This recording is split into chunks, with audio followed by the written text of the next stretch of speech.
Hi, everybody. I am Holly Celiano, and I have my guest back on, Will Barney. Welcome, Will. Hello, everyone. Good to be with you today. Everybody loved you the last time you were on. They just thought you were such a great source of information and you so knowledgeable in the way you explained everything. They loved it. So I wanted to have you back on and see where we're at since we last spoke, and we can pick up from there. Why don't we dive into we were talking about the ISO 20022 that was coming on in Yes, November, and it passed, and we're still waiting for the Clarity Act. we And are. we have the Genesis, is it called the Genesis Act? Genius Act. Genius, yeah, Genesis, Kind of close. Genius Act. Sorry. Um, so we have that. So why don't we start with those, and then we'll segue into other things. Great. I hope you had a good Thanksgiving, first of all, I because I did. know last Thank time we you. talked it was before Thanksgiving. So, Thanksgiving is one of my favorite holidays, and not just because of the great food, but I think it's a joyful thing when we give thanks and we actually begin acknowledge all of the blessings and abundance that's in our lives. Because there are things we can be grateful for, even when we think there is nothing left. Um, that's usually an exaggeration that our mind creates. So there's always things we can be thankful for. So I love that holiday. I'm glad that we celebrated it and that we had a really a month of thanks. I like to consider November all Thanksgiving, the month of November. But now we're moving to Christmas, and everybody's like, "Okay, the stuff's done, so let's get on with it." And where's our early Christmas? And particularly when it comes to RV and other subjects. You mentioned the ISO 20022. That's been in various states of play for years. I've been talking about it for I don't know how many years now. We've been discussing it. The dates came and went on its implementation, but they became firm this year in 25. Um, we were supposed to have had it in January, right before the inauguration. That didn't happen. It got moved to March. Then March didn't happen. It got moved to July. I'm speaking of the United States here, so your country could be different. But it went live July 14th in the US.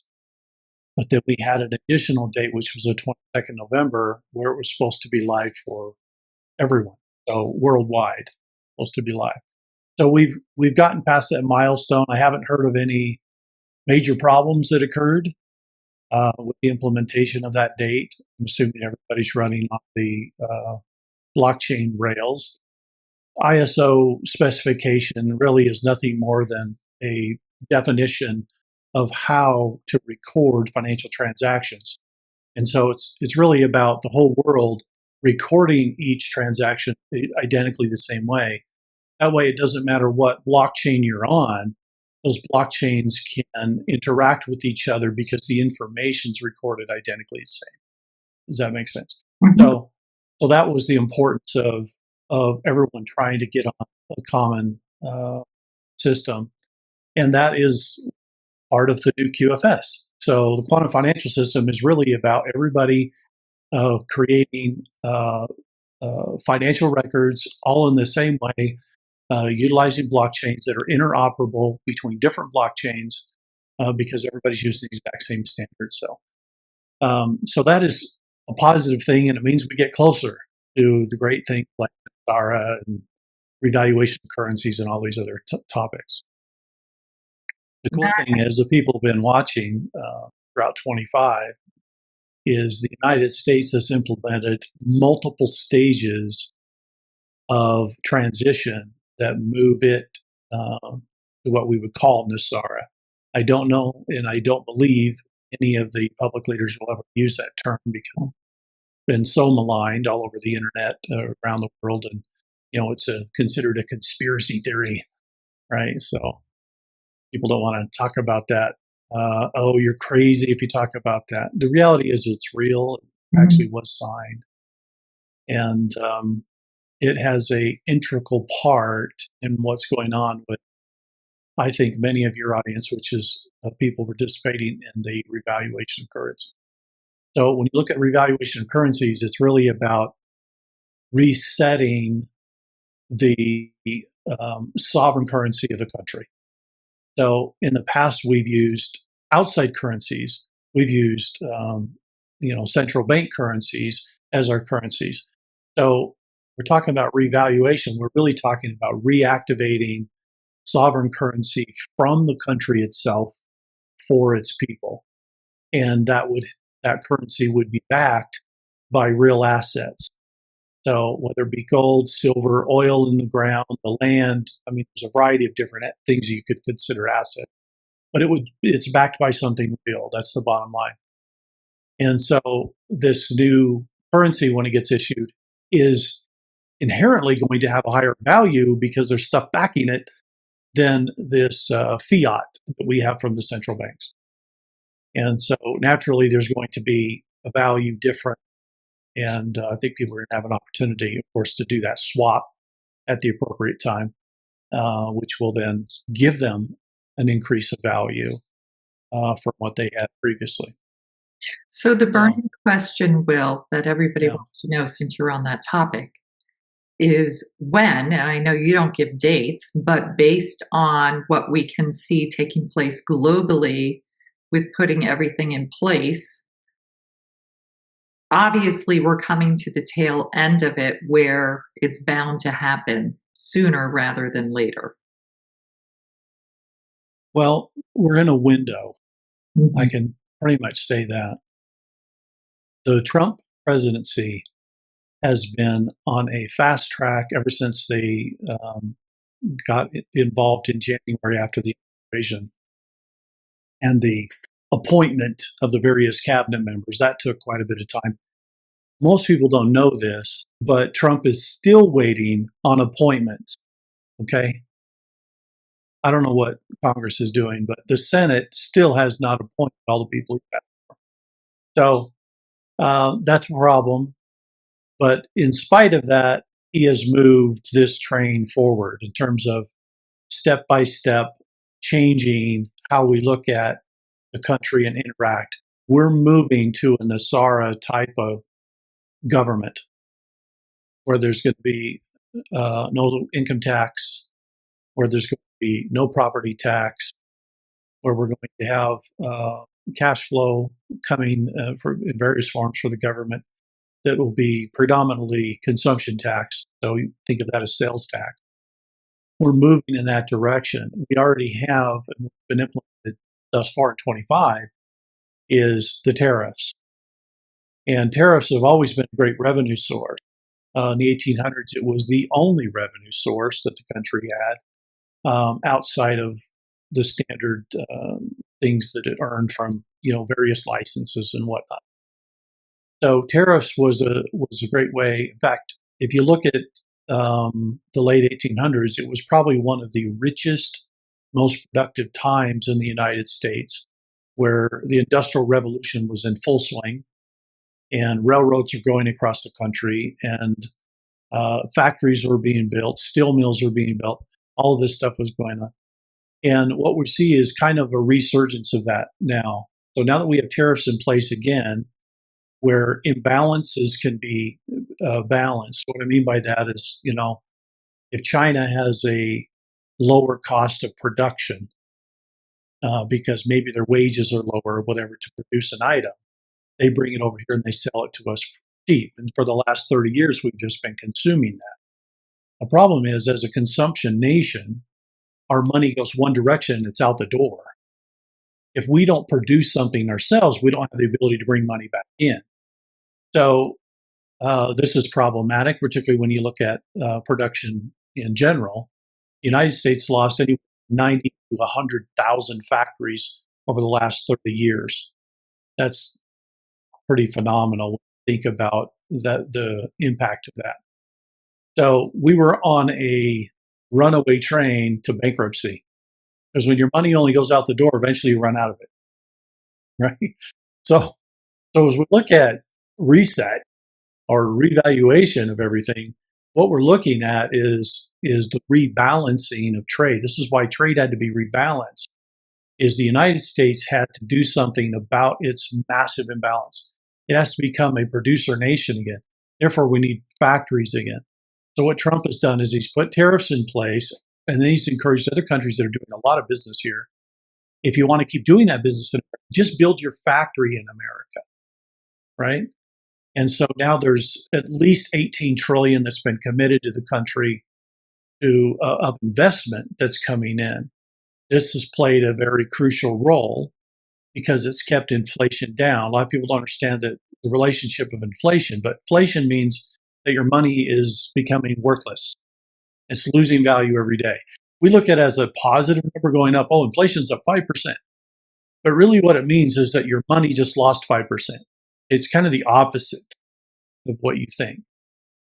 So when you print lots of money, when you're in trouble like we did during COVID, there was a lot of money printing during COVID to try to get through the pandemic, right? Get through the crisis. Then you have debts now that the country's saddled with. How are you going to repay these debts? So there has to be, first of all, there has to be the stopping of the printing of money. So what Trump's done to bring inflation down, which occurred by the printing of money, is to still bring money in the country, but not print it. Because 2/3 of US dollars were existing outside of the country. Only 1/3 was being used in the country. So what he's done by bringing outside investment in from various countries is he's bringing those dollars back home without having to print them. This is keeping inflation low, but yet giving us that investment that we need to rebuild our ailing factories and production. So it's a big deal what's actually happened this year, and it won't be realized probably until 26 because it takes time to build stuff, it takes time to put up factories, create things. But you have massive chip factories underway in Arizona right now. I mean, these are designed to put out even more capacity than what is in Taiwan when they're finished. So that is big. Okay, big capacity being built there. And then you have a lot of AI data centers and various other things that are going into place. And you've got car companies that are now building factories here instead of making the item in Canada or in Mexico or somewhere else. Trump is saying, make it here. There'll be no tariffs. So now they're retooling all these old factories that maybe they had 30 years ago, and they're bringing production back home. That's So pretty this will help brilliant. to balance our trade and get us back to a more equal trade situation. Hope that helps. Yeah, that the way you explained that, it was brilliant. It makes a bigger understanding of what's going on with the tariffs and how that will help America and keep inflation down. And yes, I think it was up until 1913, we only used tariffs. There were no income taxes, nothing. You kept all your paycheck, all your money was yours. Now, based on your salary, you can give half of that away. I mean, it's crazy. And we're not alone in this situation of the income tax. You know, I had a conversation with a friend in Europe this week. They're retired now, so they're on the pension program, what we would call Social Security in the United States, but it's the same thing there. And they're having to pay 40% income tax on money. Now, it's a small amount of money already. You take 40% out of it, how do they survive, right? Exactly. These are real issues that are going, it's happening globally. So if countries can print their own dollars backed by their own country and the assets of that country, they don't need to pay an interest rate to a central bank, to the ECB, to the Federal Reserve, to any of these central bank agencies. So right now you have countries across the world looking at this going, we've tried this system for 100 years and look where it got us, indebted up to our eyeballs and no way out. So the only way we get out is we need to find a way to reset the entire thing. So when we're talking about revaluation of currencies and all this, this is all part of the reset. And it's not going to be reset to the same system. That's been done 3 times already. A lot of people don't know this, but we reset it in 1933 when the country technically declared bankruptcy, and we had the gold was confiscated from the people and traded for paper dollars, and we had a new currency issued. In fact, in 1933, the Federal Reserve note, that's when it changed to read um, uh, that it was tender for all debts public and private. Prior to that, the notes actually said redeemable for gold or silver at a Federal Reserve Bank. So we reset it in 33. Then after World War II in 45, it gets reset again under Bretton Woods. And then later we have another reset in 1971 when we go off the gold standard completely. So there's been multiple resets, and typically you get about 30, 40 years, and then the debt builds up and it gets to be so bad you got to reset it somehow. And in the past, it's been, oh, war. Oh, war is hard. Oh, things are going to be economically hard during war. It's just what happens during war. And they get to hide the reset. But it was really the bankers that were resetting it. This time, the bankers don't get to reset it. We reset it. And not back to their system, which is debt based, back to an asset based system. So as we look at the RV, and I know everybody wants to know, is it tomorrow? We have to be realistic with the implementation of the steps that's taken to get us to a place where we can issue new currency. So if the Treasury is going to be the issuer of the currency, much like it was in the Civil War under Abraham Lincoln when he printed greenbacks, which is essentially what we're talking about here, the government printing the currency. The Constitution says the right to print the currency lies with Congress, and we actually have we actually have currency that's minted by Congress. A lot of people don't realize this, but all of our coinage is actually constitutional money. It's minted by Congress through the mint, and so that is the only constitutional money we have. All the paper is Federal Reserve notes, so that's an outside currency. So we have two currency systems that we are functioning under. So it's going to be really different when we get back to just one currency, which it'll still be called US dollars, but it's about who is printing that, who is creating that money, and what's backing it. So we're going to go back to backing it with real stuff. And if you look at all the things that have transpired over just take the last 12 months, ever since Trump won the election in November of 24, we've had over a year of pretty massive change. And some of the biggest changes monetarily came right after he was inaugurated. And one of the first things he did in that first week was he signed an executive order to create a sovereign wealth fund. And that sovereign wealth fund was designed to take the assets of the country. You've got vast acreage of BLM land, of federal lands, of national parks, but take all these assets, which includes the 100 miles offshore all the way around the country as well. So if you take those assets and you put them under an umbrella, which now we call the sovereign wealth fund, you now have assets collected that you then can use for the backing of a currency. So that step was a necessary step in order to get us there. The other thing that had to be done that was very important was we had antiquated computer systems. They weren't adequate for the issuance of new currency, particularly a digital currency like blockchain. We had social security systems and treasury systems that were running on Cobalt servers. And if you don't know what Cobalt is, it's because it's before you. Okay, it's so old. Okay, it's before MS-DOS. You can imagine that.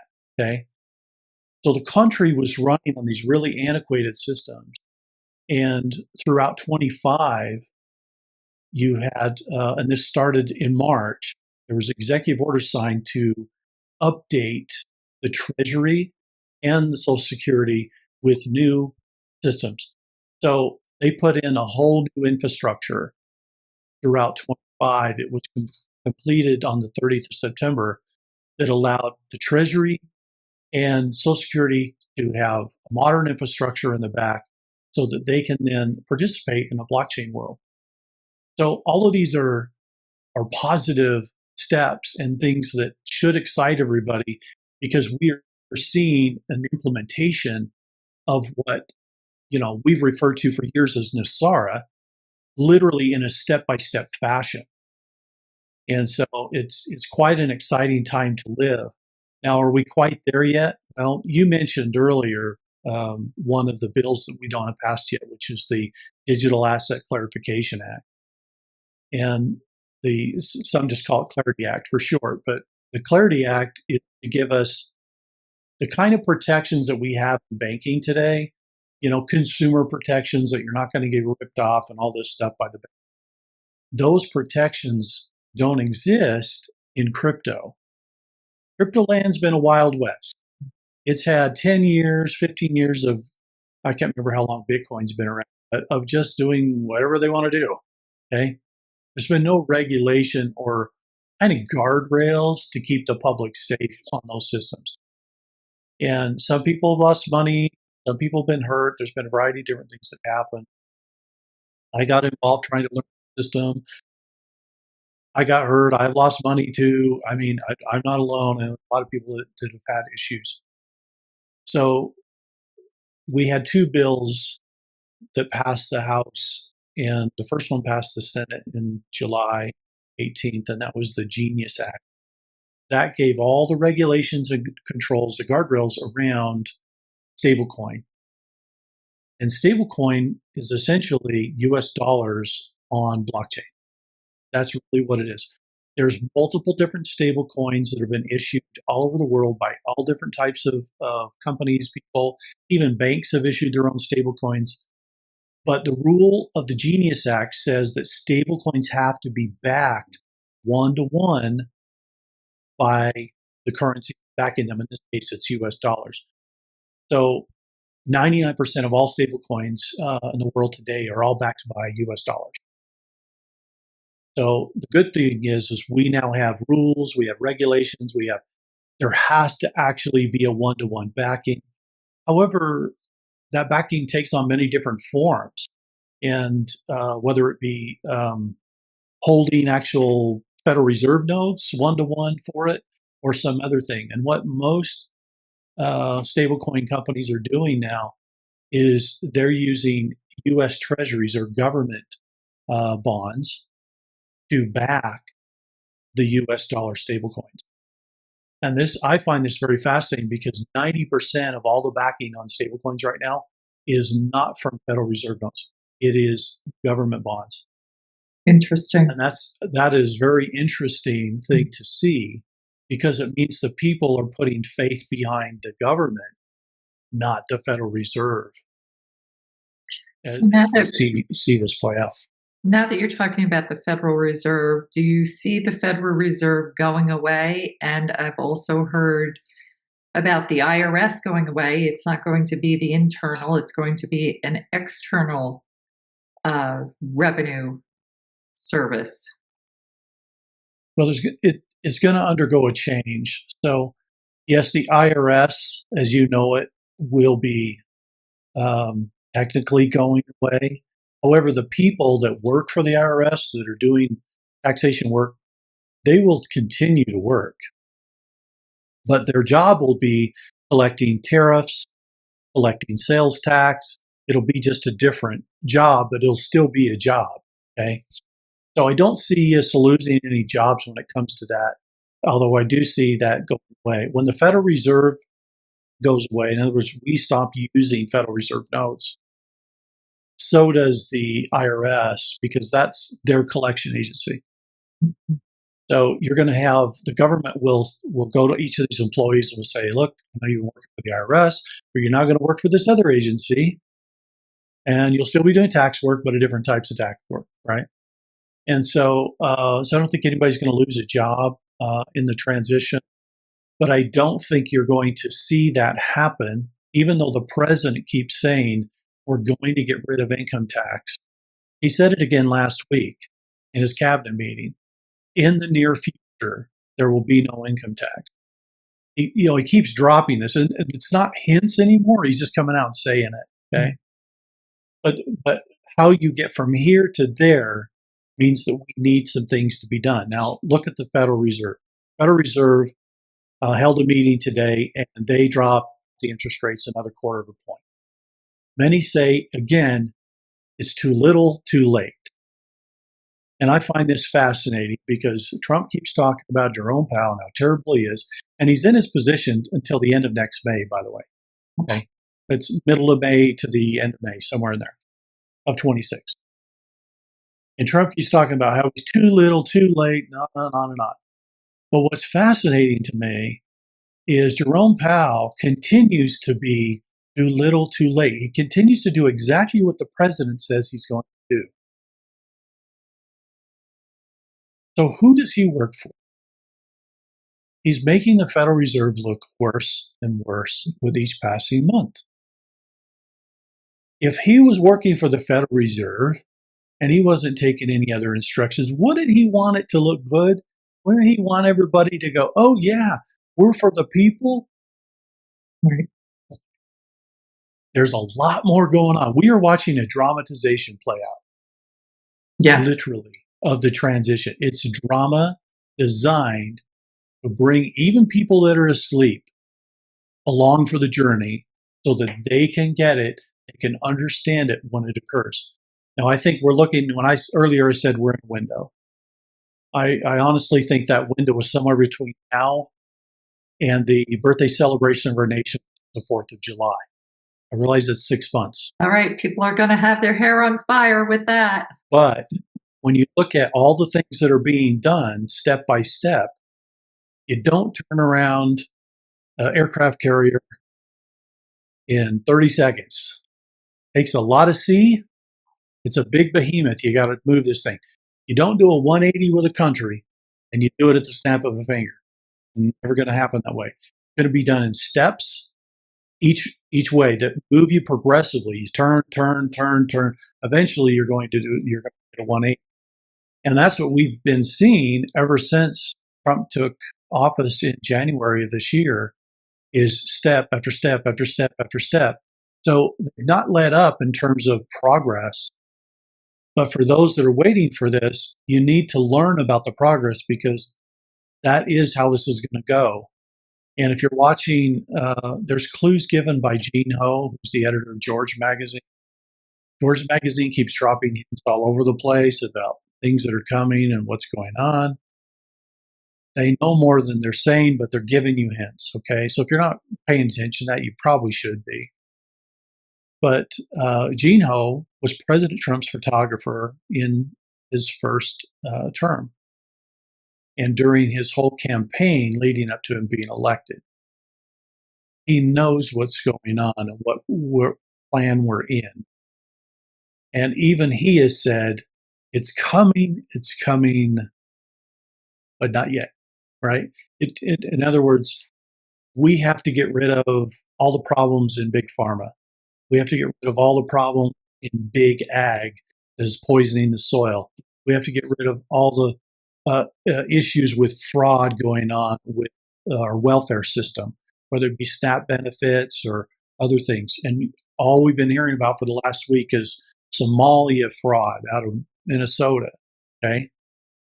All of this is being cleaned up step by step by step. We're getting to the bottom of it.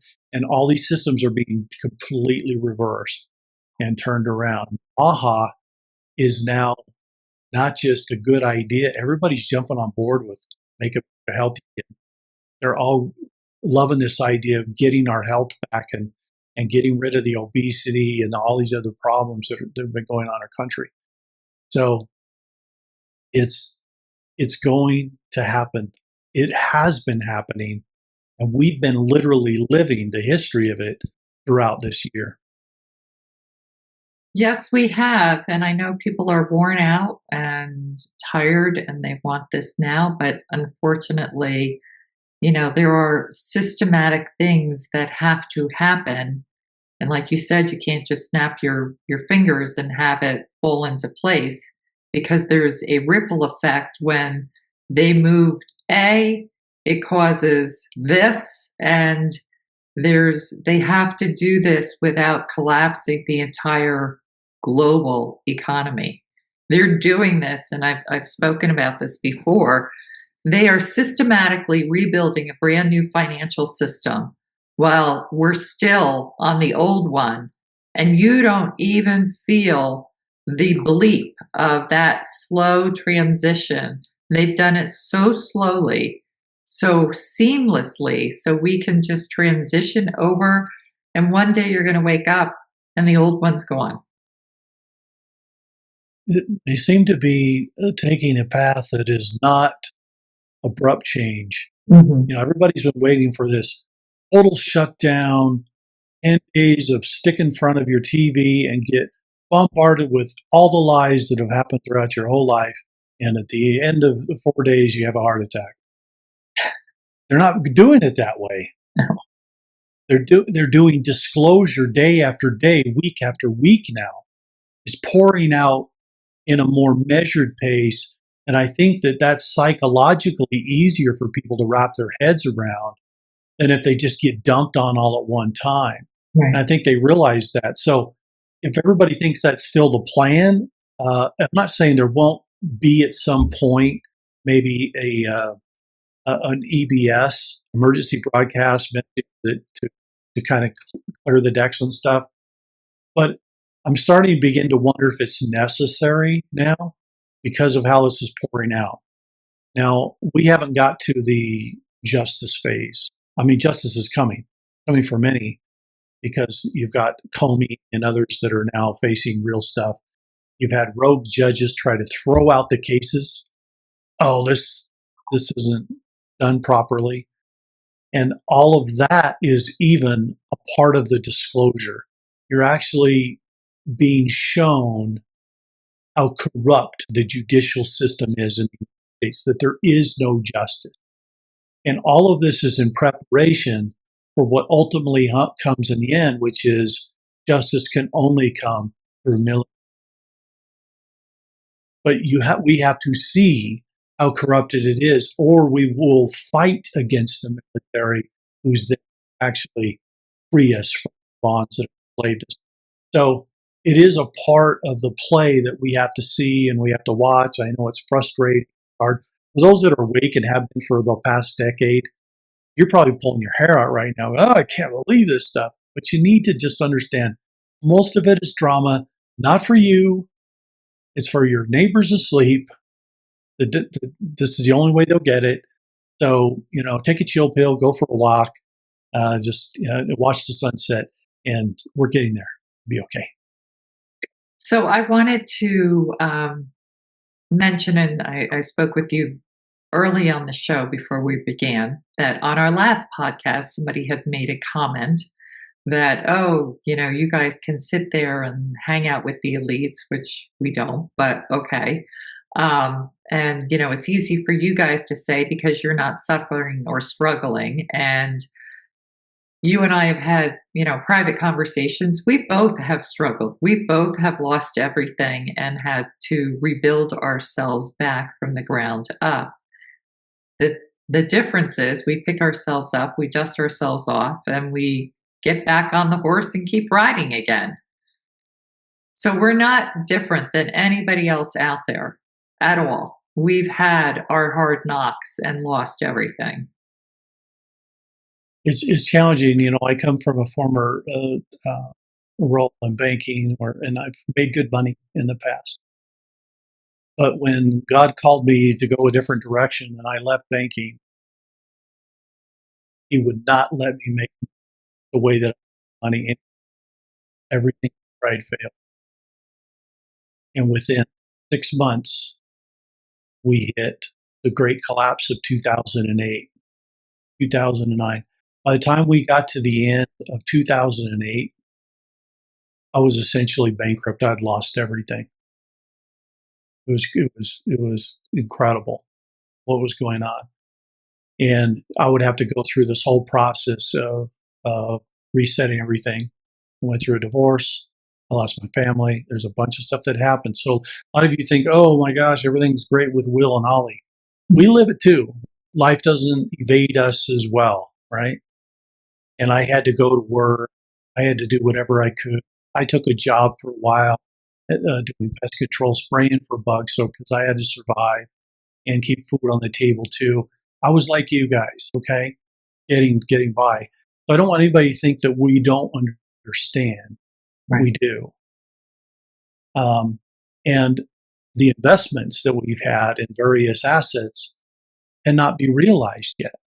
So we all have to take each day as it comes with us and work for it, just like you do. So I don't want anybody to get in big ideas that we sit on some high tower and look down upon. We are with you all, and we have walked the same roads. I won't go into all the details, but I I lost everything and had to come back from that. And so when you go to the bottom and you have to pick yourself back up, it does something. It changes people. And when you walk through the valley of the shadow of death, come up the other side and you find out, you know what? Not only did I survive, I'm stronger. I'm better able to understand what's going on in life. I'm wiser from the pain of it all. And that's where we are today. Now I think all of that is important. I said in a message I put out on Thanksgiving that the most important part of everything we've experienced isn't about the fact that we've had to wait for some financial windfall.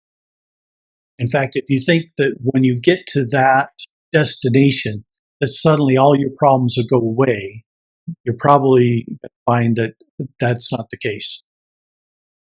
Money can solve some problems, but it doesn't solve all problems. And I think that the reason so many have had to walk through this challenge and difficulty of traumas, of devastation, of so many things that have happened to many of you, and I hear from you. We talk. So I understand. But the amazing thing is you become something God needs you to be. So that when you arrive at that destination and money flows to you, you are a different person. You are a person that can take that money and do incredible things with it because you've become changed by the journey. So I hope that we all appreciate the journey. I don't think any of us want to live it again. Okay, let's not be crazy, but let's at least appreciate the gift that is who we become by having the journey. I hope that helps. So well said. Yes. And, just like you, I know my audience has heard my story before, but I have not lost everything once. I've lost everything twice. And then to pick yourself up the second time, first time's hard enough, but to do it the second time, that one just about did me in. But you pick yourself up and you keep going because you don't have a choice. And what we hold, this financial abundance that's going to come to us and to the planet. God needs us to be good stewards of that money. And sometimes we need to be so hollowed out from who we were to rebuild ourselves and come back a better person, a better version each and every day. And I think, whatever reason I had to go through it twice, and you've been through it, and everybody goes through their hard knocks, it's character building moments that make you a much better steward of what's coming so we can do good things with it. So we're no different than you guys. We're just like you guys. Just we have a podcast and we can talk, and you're very knowledgeable on the subjects that you talk about. So thank you. You're welcome. We live in one of the most glorious times in history, and sometimes when you're in the middle of it, you don't always see that. We're like the frog in the water, and it just keeps heating up a little bit. We don't realize we should jump out of this thing before we're boiled. And so sometimes we're in the midst of it, and we don't even realize what's going on until later and we look back going, wow, can you believe we walked through all that? But we did and we do. And the real key component of all of this, and I think the biggest lesson that people have had to learn by literally losing maybe what abundance they may have had at certain points, I think is this. The cabal has spent over 100 years programming everybody to love money more than God, to put that as such a central focus in their life that they would walk over their neighbor to get it, that they would harm another person just so they get their piece of the pie because there's such scarcity. There's only one pie, and if I don't get my sliver, I'll never make it. But the reality is, and we're about to find this out in the golden ages, we make pie every day. There's no end to pie. What is important is that the real assets of this earth, doesn't matter what country you live in, is its people.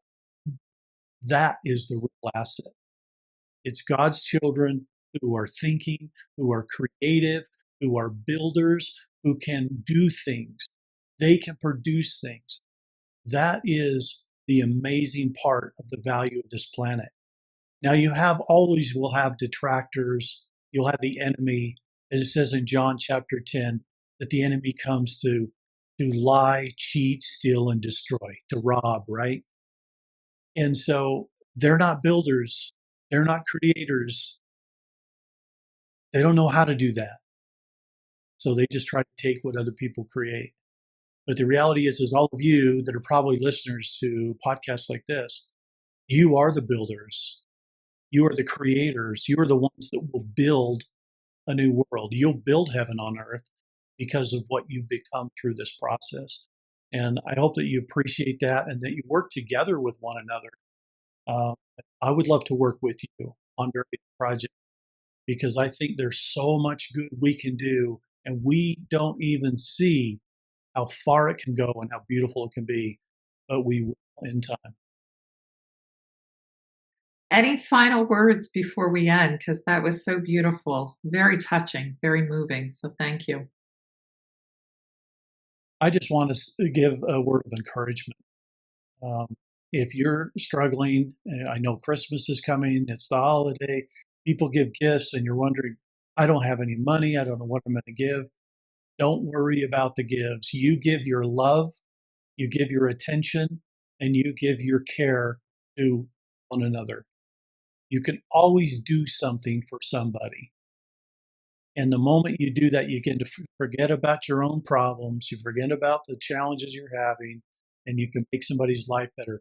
You do that, and you will receive in great abundance. You'll come home from an act of service being filled, and you'll marvel at God's work. And I know that if you'll do that, you won't feel empty. You won't feel like you're lacking because He'll fill you up. Because we all have the opportunity to let go of all the crazy in our life, and we all have it, and to go and serve, to go help somebody do something. And it could just be go Christmas caroling around your neighborhood. It could be anything, but if it brings a smile to somebody, you've delivered. And to me, that is beautiful. And you'll go home happy. I promise you that. That is beautiful. Well, thank you, Will, so much for being on. I just love your knowledge and what you bring to the audience. And thank you so much. And Merry Christmas to you. Merry Christmas to you, Holly. Hopefully, we'll see each other after the new year. That would be wonderful. Thank you. Okay. Bye, All right. everybody. Have a wonderful day. Thanks, everyone. Bye bye.